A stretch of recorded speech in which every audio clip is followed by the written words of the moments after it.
Well, the good news is this appears to be over because, as you said, the sheriff mentions a lone wolf attack in this case, and that suspect is dead, according to the Nevada sheriff. Now, we're looking at a death toll of at least 20 at this point. That, of course, could still go up with over 100 injured altogether.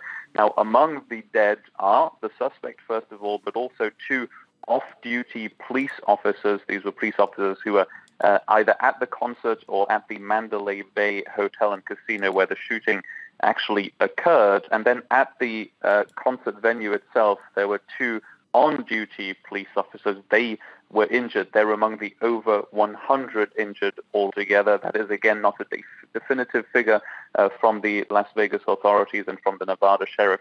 That could still go up. Now, the Mandalay Bay Hotel and Casino is one of the biggest resorts in Las Vegas. It is right next to the international airport, which had been closed for a short while after that shooting. And this was a suspect who, according to the police, actually went on his killing spree from that position inside the hotel and just shot people who were down below him at this music venue, a country music festival, which was in its third of 3 days. It is still the night in Las Vegas. It is still the middle of the night, so we're still waiting to get definitive figures from the Las Vegas police.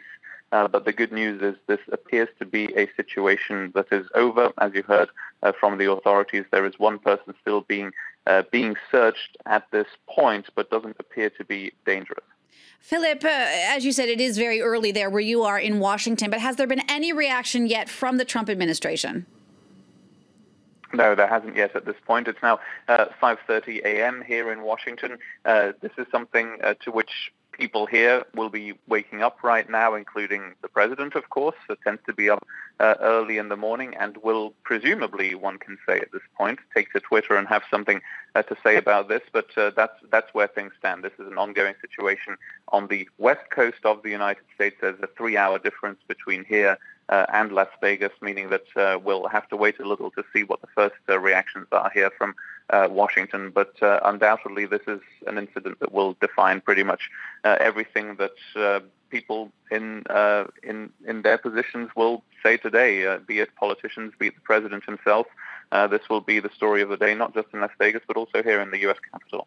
Philip, has anything else come out of Las Vegas from the press conferences from the police sheriff about just who this suspect might have been, if there could be any link to terrorism?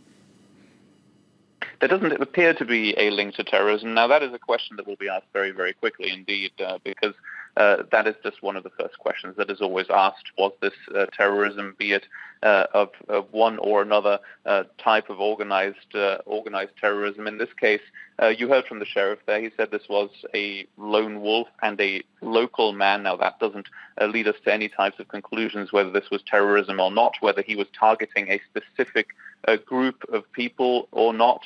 But that should be an answer that should be obtained quicker than maybe usual, with, in this case, according to the Nevada sheriff, the suspect already killed and just one more person being looked for. This would be the traveling companion, according to the sheriff. This should be relatively easy to do, and an actual motive for the shooting should be found out relatively quickly. Now, that's relative at this point. We'll have to wait and see for the next update from the local authorities. But this doesn't seem to be something that includes more than one shooter. That, I suppose, in a situation like this one, as tragic as it is the good news.